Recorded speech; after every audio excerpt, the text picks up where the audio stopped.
ইব্রাহিম আলাইহিস সালাতু ওয়াস সালাম আগে থেকে বললেন, যতক্ষণ পর্যন্ত আমার হাতের মধ্যে তোমার রক্ত না লাগবে ততক্ষণ পর্যন্ত আমি তোমার গলা থেকে ছুরি চালানো উঠাইব না।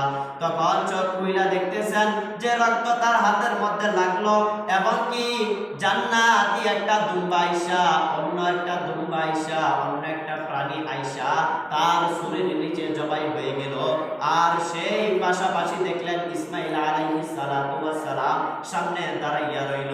তাহলে আল্লাহ রাব্বুল আলামিন ইব্রাহিম আলাইহিস সালাতু ওয়াস সালামকে মনের পরীক্ষা নেওয়ার জন্য, মন কতটুকু সত্য সেই পরীক্ষা নেওয়ার জন্য আল্লাহ রাব্বুল আলামিন এই পরীক্ষা করেছেন।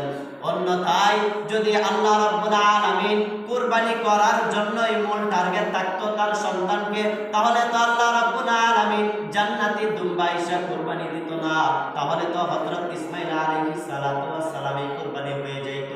এখন থেকে আর থেকে বোঝা যাবে যে আল্লাহ রাব্বুল আলামিন মানুষের গরু পশু পাখি সেইগুলো দেখে না, দেখে তাদের মনের আসল ইখলাসের সহিত নিয়ত, এবং কি মানুষের ইখলাস দেখে, মানুষের মনের নিয়ত দেখে যে সে কি আমাকে রাজি খুশি করে কুরবানি দেয় কিনা, না মানুষকে দেখানোর জন্য কুরবানি দেয়।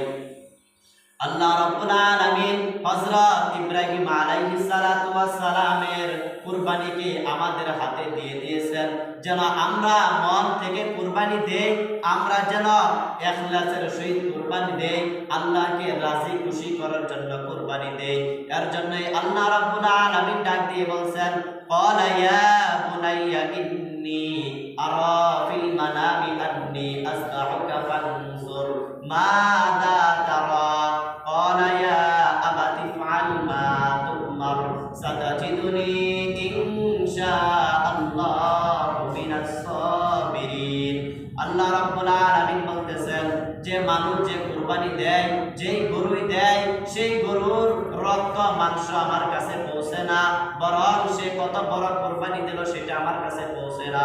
আমার কাছে একটাই পৌঁছে, তার মনের ইখলাসের সহিত নিয়ত, অন্য কোনো কিছু আল্লাহর কাছে পৌঁছে না। এখন থেকে আমাদের মনকে প্রস্তুত করে নিতে হবে যে হযরত ইব্রাহিম আলাইহিস সালাতু ওয়াস সালাম যেভাবে মনকে প্রস্তুত করে কুরবানি দিয়েছিলেন, ওই নিয়তে আমাদেরও কুরবানি দিতে হবে। কারণ ইব্রাহিম আলাইহিস সালাতু ওয়াস সালাম তার সন্তানকে যদি মন থেকে কুরবানি করে দিয়ে দিতে পারে, তাহলে আমি আপনি কেন একটা পশুকে মন থেকে কুরবানি করতে পারবো না? আল্লাহ রাব্বুল আলামিন আমাদেরকে ধন সম্পদ দিয়েছেন, আল্লাহ রাব্বুল আলামিন বলছে আমার এই ধন সম্পদ থেকে তোমরা আমার রাস্তায় ব্যয় করো। তাহলে আল্লাহ রাব্বুল